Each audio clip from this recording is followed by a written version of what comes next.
बिस्मिल्लाहिर्रहमानिर्रहीम। In this video we will start the arthritis. इसके भी डिफरेंट टाइप्स हैं। मोनो है, पोली है। मोनो मीन कोई एक सिंगल जॉइंट होगा, पोली के अंदर many. Okay, so we start the mono arthritis. Acute mono arthritis, the sudden pain and the swelling in a single joint. Okay, इसका फर्स्ट स्टेप ये होता है कि आप जब भी स्वेलिंग होगी, पेन है, तो आप फर्स्ट स्टेप ये जॉइंट एस्पिरेशन करेंगे और इसके अलावा आपने इसको रूल आउट करना है कि ये सेप्टिक तो नहीं है, कोई इन्फेक्शन तो नहीं होगा। अब इसके कॉजेज के डिफरेंट कॉजेज हैं। सेप्टिक आर्थराइटिस में पेशेंट को फीवर होगा, गाउट हो सकता है, सूडो गाउट। गाउट के अंदर आपके पास यूरिक एसिड के क्रिस्टल्स होंगे, सूडो गाउट के अंदर कैल्शियम के क्रिस्टल होते हैं। रेक्टिव आर्थराइटिस में यूरिथ्राइटिस, कंजक्टिवाइटिस, वही ट्राइड बनता है। रोमा हो सकते हैं, हीमो आर्थरोसिस है, सीरो नेगेटिव स्पॉन्डाइलो आर्थराइटिस हो सकता है, इसके अंदर सोरियाटिक एंकाइलोजिंग आ सकते हैं, टेरोपैथिक हो सकता है। ओके, अब इसकी डिफरेंट कॉजेज हो सकती हैं। आरे है, idiopathic arthritis, osteo, gonococcal, TB, foreign body, एल्थमानोटिज्म है, ल्यूकेमिया, ऑस्टियोमाइलिटिस। अब इसको आपने डायग्नोज कैसे करना होता है, ये तीनों बहुत इंपॉर्टेंट है, इसको आपने अच्छे से देखना है। सेप्टिक आर्थराइटिस के अंदर पेशेंट को रेडनेस होगी, टेंडनेस है, हॉटनेस है, स्लो ऑनसेट और प्रोग्रेसिव है। अब गाउट के अंदर क्या होगा, इसके अंदर मोस्टली पेशेंट कंप्लेन करेगा कि मेरा जो फर्स्ट रो है उसमें ज़्यादा दर्द है, फर्स्ट मेटाटार्सोफेरेंजियल जॉइंट इन्वॉल्व होता है, रैपिड ऑनसेट होता है इसका। हाइपरटेंसिव पेशेंट जो ऑलरेडी हाइड्रोक्लोरोथायजाइड दे रहे होते हैं उनके अंदर ये मोस्टली कॉमन है। ठीक है, सूडो गाउट का patient common in the older women. अब इसमें सूडो गाउट में क्या होता है, कैल्शियम के क्रिस्टल की डिपोजिशन हो जाती है, ये आपके रिस्ट और शोल्डर जॉइंट को ज़्यादा इन्वॉल्व करती है। अब गाउट और सूडो गाउट दोनों कैसे ट्रिगर होते हैं, इंटरकरेंट इलनेस, डिहाइड्रेशन से even for the with the surgery. अब इसकी कॉजेज क्या हो सकती हैं, रिएक्टिव आर्थराइटिस के अंदर most common in the young women, recent sexual contact है, history of the GI infection है, diarrhoea cause by the Campylobacter. उसके बाद ये स्टार्ट हो जाता है रिएक्टिव आर्थराइटिस।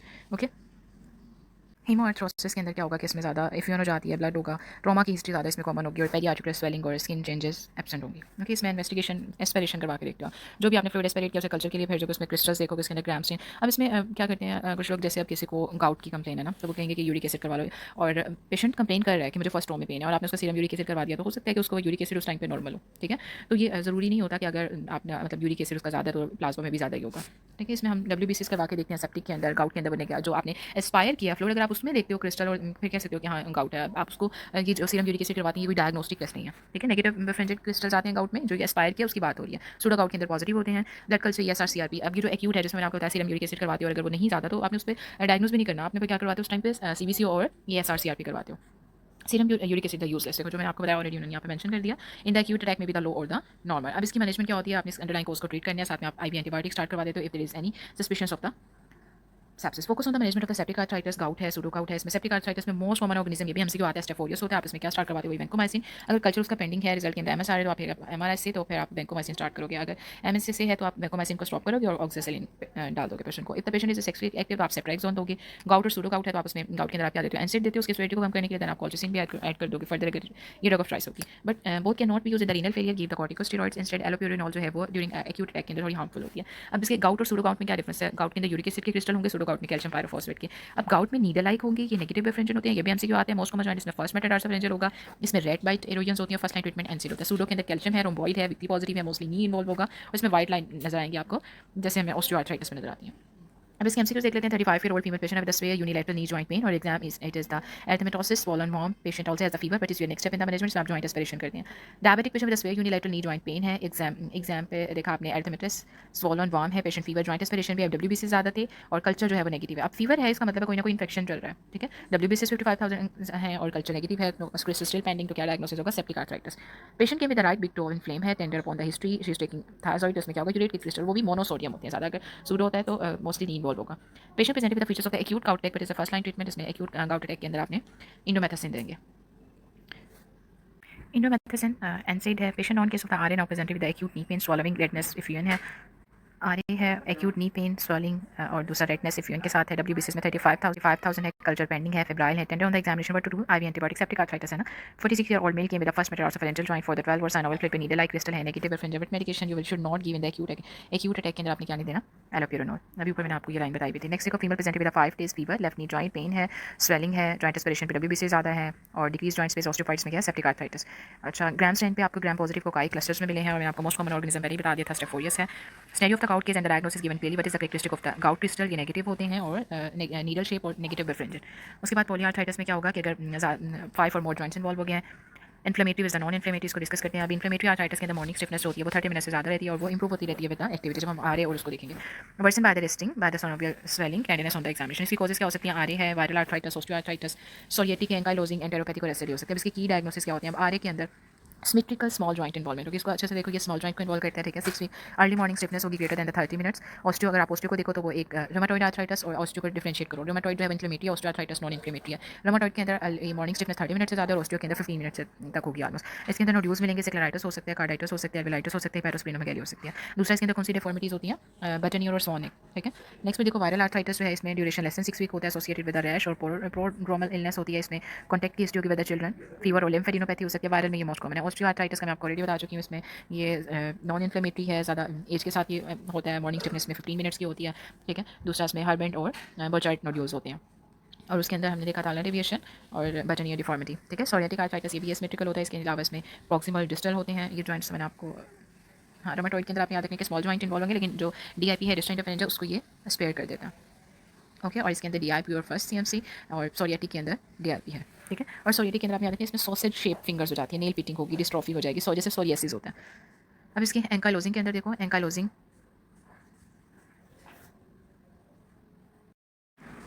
सोरियाटिक आर्थराइटिस के अंदर सॉसेज शेप फिंगर्स होती हैं, इंपॉर्टेंट है, की point for the diagnosis. Ankylosing जो है एंटेरोपैथिक अल्सरेटिव कोलाइटिस में होता है। एंकाइलोजिंग के अंदर मोस्टली जो है वो सेक्रोइलिक जॉइंट इन्वॉल्व होता है, ठीक है। डीयूवेआइटिस भी, क्लबिंग होगी, एसोसिएटेड आईबीडी हो सकता है, और ये जो एंटेरोपैथिक आर्थराइटिस है आईबीडी में ज़्यादा कॉमन होता है। जब आप जीआईटी में पढ़ोगे अल्सरेटिव और क्रोन तो उसके अंदर भी याद है, ओके। सो एसएलई जो है इसमें more usually causing the polyarthralgia, symmetrical है, स्मॉल जॉइंट्स को इन्वॉल्व करता है। रेनॉल्ड फिनोमेना, फोटोसेंसिटिविटी है, लिविडो आर्टिकुलरिस, रेटिकुलरिस, और अल्सर हो सकते हैं। Pericarditis we have already discuss it and everything.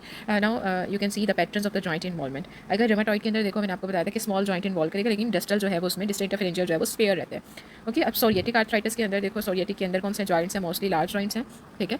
और एक्सियल स्पॉन्डाइल आर्थराइटिस के अंदर आपके एक्सियल स्केलेटन इन्वॉल्व है। ऑस्टियोआर्थराइटिस के अंदर मोस्टली आपके लार्ज जॉइंट जो हैं, जैसे नी, शोल्डर, दूसरा हिप जॉइंट, ओके। अब इसमें इन्वेस्टिगेशन क्या करते हैं, वही आपने रूटीन की, haematology, biochemistry, SR, CRP, serology, ANA RF, ACP, ये सारी एंटीबॉडीज, सीसीपी जो एंटीबॉडीज होती है आर की, ठीक है। दूसरा आपने एमआरआई करवा के देखना है, फलदाई जो साइनोवाइटिस हुआ है वो नॉट ऑब्वियस क्लिनिकली। अब इसकी मैनेजमेंट क्या, आपने अंडरलाइन कॉज को ट्रीट करना है, एनसीडो एनालिसिस देंगे to control the symptom. Caplan syndrome क्या है, ये बहुत इंपॉर्टेंट है कि अगर रूमेटॉइड आर्थराइटिस के साथ साथ न्यूमोकोनियोसिस से पेशेंट को then you will see it's a Caplan syndrome. इसमें मल्टीपल जो है वो पेरिफेरल नोड्यूल बन जाते हैं और ये सेल्फ रिमिशन हो जाती है, इसका गुड प्रोग्नोसिस है।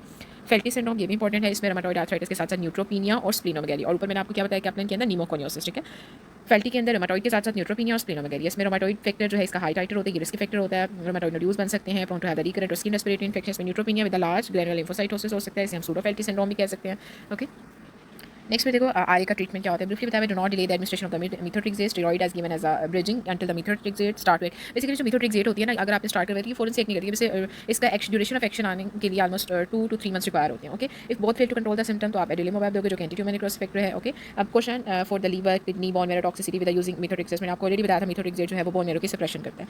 एडिली जो है एडिलिमोबैब को स्टार्ट करने से पहले आपने हेपेटाइटिस का करवाना होता है, इसकी स्क्रीनिंग करवानी होती है। दूसरा इसमें आपने याद रखना कि ये जो है एडिलिमोबैब ये क्या करता है कि जो आपकी बॉडी के अंदर लेटेंट टीबी होता है ना, उसको दोबारा से क्या कर देगा, रीएक्टिवेट कर देता है। तो उससे पहले आपने सारे इसकी टीबी की और इसकी स्क्रीनिंग करवानी होती है।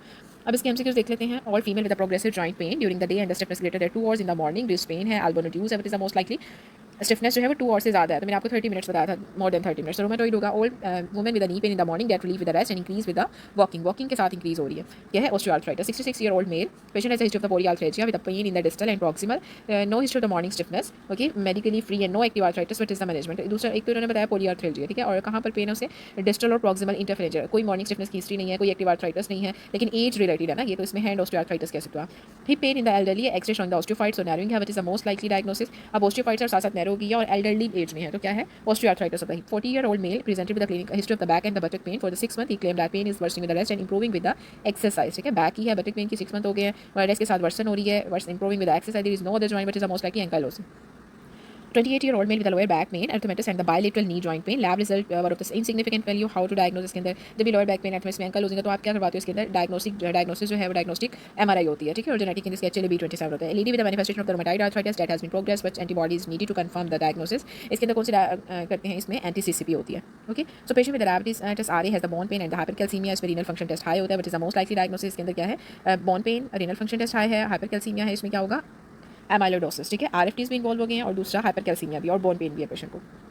ये इसके फीचर्स हैं। Patient with the RA and the dyspnea chest X-ray shows the homogeneous and the well defined nodule है, ठीक है, एक्सरे पे आपको नजर आया। RA के साथ मैंने आपको बताया था अगर लंग्स इन्वॉल्व हो गए हैं तो Kaplan syndrome, Okay, so next one is the patient known to have the rheumatoid arthritis with rheumatic nodules and arthritis of the hand joint with a morning stiffness. He was treated for pneumonia 2 weeks. Lab result में high टाइटर है are factor का. Okay, thrombocytopenia है, high WBC है, bone marrow aspiration के अंदर lymphocytosis होता है. इसमें मोस्ट लाइकली डायग्नोसिस क्या, फेल्टी सिंड्रोम. ठीक है, मैंने नोड्यूल्स के साथ साथ आपको बताया था क्या होता है, न्यूट्रोपिनिया होता है, thrombocytopenia. Okay, high R factor है, बोन मैरो एस्पिरेशन पे लिम्फोसाइटोसिस मिलेगा.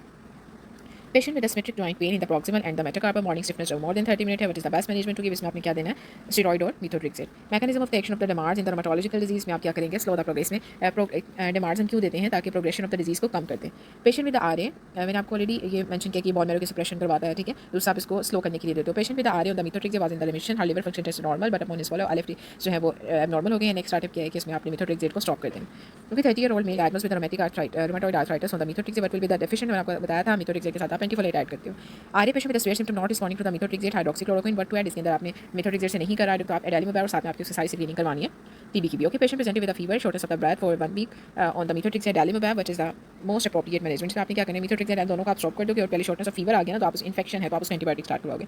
32-year-old female diagnosed with severe RA, rheumatologist decided to start TNF inhibitor as a treatment. What is the diagnosis, high risk recurrence latent में आपको latent TB को activate करवाता है तो आपने tuberculosis. Okay, 32-year-old female diagnosed with severe RA, rheumatologist decided to TNF inhibitor, वो भी same बात है, सेम MCQ रिपीट हुआ है. 66-year-old male patient has a history of the polyarthralgia with a pain in the distal and the proximal, no history of the morning stiffness. अब medically free है, कोई active arthritis नहीं है तो इसमें क्या है, तो 66 में एज आ गई है तो इसमें क्या होगा कि स्मॉल जॉइंट्स के ऑस्टियोआर्थराइटिस की मैनेजमेंट क्या होती है, आप इसको फिंगर स्प्लिन दोगे. Old age patient on case of the osteoarthritis hypertension diabetes CKD के masking for the pain medication of the drug to give. इसमें ये है कि आपने क्या, जब 20 साल का पेशेंट आया है, ओल्ड है, उसमें ऑस्टियोआर्थराइटिस का नॉन केस है, सीकेडी डायबिटीज ये सब है. पेन मेडिकेशन के अंदर आपने क्या देना होता है, जो एनसेड है. ठीक है, अब सीकेडी के अंदर सेलिकॉक्सी, आइबुप्रोफेन, प्रेडनिसोलोन, ये जो है सेलिकॉक्सी, आइबुप्रोफेन, ये दोनों कॉन्ट्राइंडिकेटेड होते हैं. प्रेडनिसोलोन का ऑस्टियोआर्थराइटिस में कोई ऐसा रोल नहीं होता, सिर्फ कि आपको उस टाइम तक ट्रीट करेगा और फिर उसके बाद फिर दोबारा से. Patient had the knee pain, no trauma और the fever but he is having as a also epigastric pain but analgesia you will use. अब उसको पहले से ही एपिगेस्ट्रिक पेन है तो आप इसमें पैरास्टामोल दोगे. Okay, man with the history of the reactive arthritis has another attack with the joint aspiration. इसमें आरबीसी डब्ल्यूबीसी ज़्यादा, न्यूट्रोफिल्स प्रीडोमिनेंस है बट इज इनिशियल मैनेजमेंट. इसके अंदर आपने आइबुप्रोफेन देते हैं. ओके, इसमें सेप्टिक आर्थराइटिस जो है इसमें ज़्यादा अगर 50,000 से जो ज़्यादा हो जाएंगे, मिथोट्रिक अगर तो अटैक पर तो एनसेड नो इंप्रूवमेंट और इन्फ्लेक्शन सल्फासेलाजिन आगे भी अटैक में NSAID no improvement, sulfa better होता है दैन मिथोट्रिक से. इसको दोबारा से देख लो, रिएक्टिव आर्थराइटिस है, जॉइंट एंड अदर अटैक आया, इसमें डब्ल्यूबी से ज़्यादा न्यूट्रोफिल्स प्रीडोमिनेंस है तो इसकी इनिशियल मैनेजमेंट जो है उसमें आपने क्या देना है, ibuprofen. Okay, 25-year-old male patient with history of the right knee pain, swelling, left ankle pain है, स्वेलिंग है, previous history of the UTI है, prior to the symptom receive the NSAID but no response. What to give, इसके अंदर आप क्या देते हो, सल्फासेलाजिन. ये रिएक्टिव आर्थराइटिस है, उसने एनसेड पहले ले लिया लेकिन कोई रिस्पॉन्स नहीं है, देन आप रिएक्टिव आर्थराइटिस के अंदर पहले आप एनसेड देते हो देन सल्फासेलाजिन. ओके, जैसे ऊपर वाला एमसीक्यू भी यही है सेम. नेक्स्ट देखो, 47-year-old woman presented to primary care provided with Raynaud phenomena for 3 week, puffy finger है, फिंगर रिपल्सर है, डिफिकल्टी स्वॉलोइंग है. Patient does not smoke but drink alcohol socially. Physical examination and which of the following is most likely to be positive in this patient condition. इसके अंदर राइनोइड phenomena है, दूसरा finger tip ulcers बन गए हैं, physical examination आपको नजर आ रही है और इसके अंदर पॉजिटिव. इसमें कौन सी एंटीबॉडीज, तो इसमें आपने याद रखना कि एसएलई के अंदर हमने एंटस में दूसरा एंटी डीएनए था और डिफ्यूज के अंदर एंटी एस, इसके अंदर एंटी सेंट्रोमियर एंटीबॉडीज होगी. ये क्या है, इसके अंदर पेशेंट को सिस्टमिक स्क्लेरोसिस है, स्क्लेरोसिस के अंदर ये पॉजिटिव होती है. अभी सिस्टमिक स्क्लेरोसिस हमने डिस्कस करना है. 22-year-old non case of systemic sclerosis develop acute renal double the creatinine level, BP उसका 1, हाइपरटेंसिव बट इज एप्रोप्रिएट क्या होगा, आप क्या देते हो, एस इनहिबिटर्स. नेक्स्ट देखो, 70-year-old male patient came to the clinic complaining of the bilateral shoulder pain है, bilateral hip pain है, एग्जामिनेशन पे पावर 5/5 है. Systemic give the history of the unilateral headache at the temple area which is the most likely diagnosis. जिसमें temporal arthritis हो सकता है, इसका इसमें आप यहाँ देख रहे हैं पोलीमाइल्जिया रोमैटिका. अब इसको वेस्कुलाइटिस में हम डिस्कस करेंगे फिर आपको समझ आएगा. नेक्स्ट फिर इसमें देखो, case presented with dry eyes, dry mouth है, diagnosis Sjogren's no but will cause hypokalaemia. इसमें जो होता है ना रीनल ट्यूब एसिडोसिस, वो टाइप 1 है. इसमें 36-year-old female with salmon rash है, fever, arthritis, arthralgia, negative ANA है, हाई फेरेटिन है, लो लिम्फोसाइट. इसमें स्ट्रेल डिजीज होती है, स्ट्रेल डिजीज के अंदर ये ट्राइड होता है, साल्मन रैश, फीवर, आर्थराइटिस और एथरेल्जिया और हाई फेरेटिन होगा. सोरियाटिक में सॉसेज शेप मैंने आपको ऑलरेडी बताई है, ये एक डर्मेटोलॉजिकल इशू है. सिम्टम्स ऑफ द आरए है, एक्टिव आर्थराइटिस है फॉर द फर्स्ट टाइम. इसमें आपने मिथोट्रिक्स, oxychloroquine or steroids देते हैं. The patient who is non case of the RA, which of the following indicate the rheumatoid arthritis? As a case of the pleural effusion, इसमें जब आप इसमें करवा के देखते हो, इसमें हाई लिम्फोसाइट मिलते हैं, ग्लूकोज भी, लिम्फोसाइट्स और एलडीएच दोनों हाई होते हैं, ग्लूकोज और पीएच दोनों कम होगी. ठीक है, लिम्फोसाइट्स और एलडीएच ज़्यादा होते हैं प्लूरल एफ्यूजन में जब आप एग्जामिनेशन करके देखते हो. Female with are taking the Plaquenil hydroxychloroquine, she got pregnant but is advise regarding of medication. Hydroxychloroquine इसमें आपने क्या करना है, यही कंटिन्यू रखते हैं. मैंने आपको जो बताई थी सेफ और कॉन्ट्राइंडिकेटेड, ये सारी उसी के अंदर आती हैं. Okay, so next topic we will discuss in the next video.